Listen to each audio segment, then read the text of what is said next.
Our kit for my family. So it came with like some mac and cheese, it came with some stews. So a lot of that I'm gonna add in some ham, or I'm gonna go ahead and brown my hamburger and bag those in 1 pound increments so that I can use that. And my goal is to have them ready to eat. So I just add hot water. Beef stew, so I'm gonna add, for affordability's sake, I'm gonna add extra beef so we have that protein. If I had some chicken, I had some chicken freeze dried, and I bought, how many pounds can you put in your Instapot? So I did a whole, I think it was like 7 pounds in my Instapot, seasoned, cooked it all, shredded it, and freeze dried that. So I'll have that as an easy protein. And like when it's hot and your power is out, I don't want hot chicken, I want cold chicken. So I'm thinking chicken salad sandwich, which brings up my next rule for food. You cannot freeze dry things that are heavy in oils or heavy in fats. I cannot freeze dry mayonnaise. It just doesn't freeze dry. There's no water to remove from your oils, and that's what is in the mayonnaise, is predominantly oil. With my beef here, when I cook this, I'm going to drain off all the oils, and I might even rinse it just to make sure the oils are out of there so it lasts longer. There's some debate on the proper prep for rinsing the fat off, but I just want to be easy. Just want to make sure it's safe. What I can do for my chicken salad sandwich that does freeze dry well is cream cheese. So I'm going to freeze dry a whole block of cream cheese, and because when the power's out, we'll be working, I want to have a healthy fat. So I will have either avocado or cream cheese that I can reconstitute and add to my chicken to make chicken salad sandwich. So that's exciting to be able to have those options and some workarounds without getting weird. So chicken salad, the cream cheese is what I needed. I freeze dried some hard boiled eggs that I chopped into little pieces, and they're gonna be egg salad sandwiches. With avocado is what I decided to do that one. Some other lunch things that I'll be doing is freeze drying some cheese and some lunch meat. So I can just add some crackers that I may have in my pantry, or maybe some rice, or just munch it like this. This will reconstitute as if I've frozen it and thawed it. So like the lunch meat, I expect to be great. If I freeze the lunch meat and I thaw the lunch meat, still stays the same.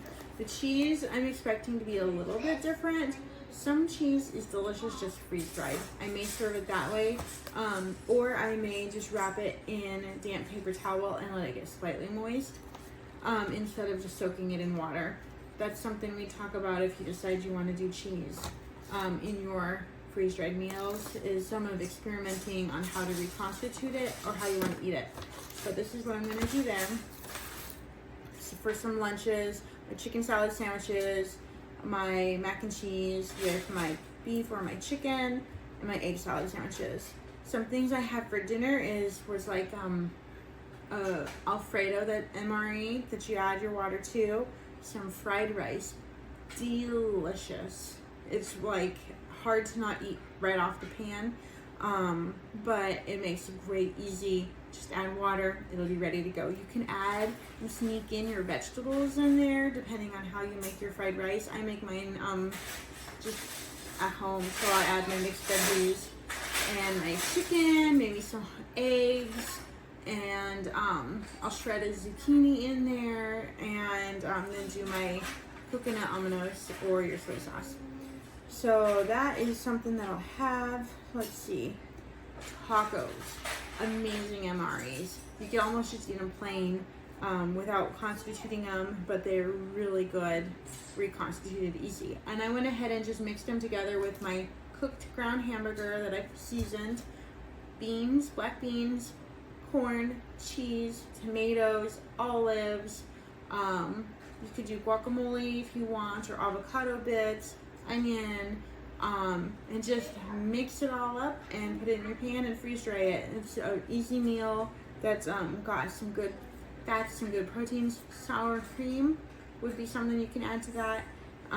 So just depending on how you like your tacos and some comfort foods that you'll want to do. Sloppy Joes. Those are all ready to go. Browned my hamburger, drained it, added my sauce, freeze dried it like that. And I have some corn to go with that. And then I could probably do some of my potatoes with that as well.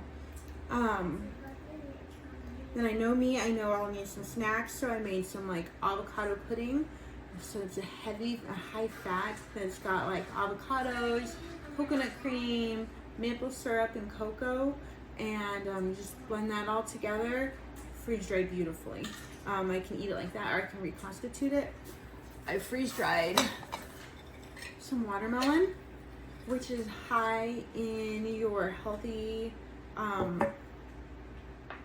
what's it called? Electrolytes. So I freeze dried that. This reconstitutes well, or it tastes like candy, just like this. I freeze dried some ice cream. I freeze dried some fruits, my strawberries, mangoes, some cheesecake is also in my stash. So those are some things to give you an idea of what can be done. One of my surprise things I'm going to make for my family is freeze dried pizza. I'm going to put all the stuff for the flour minus the fat. I'm going to no oil, no liquids, no yeast. Leave that out, but I'll have that all sealed and ready for long-term storage. I freeze dry my can of sauce that I usually use in my everyday pizza, and then freeze dry my mozzarella, and I'll have ham on my pizza as well. So that'll be a fun cook it on my grill if we don't have power meal for freeze drying.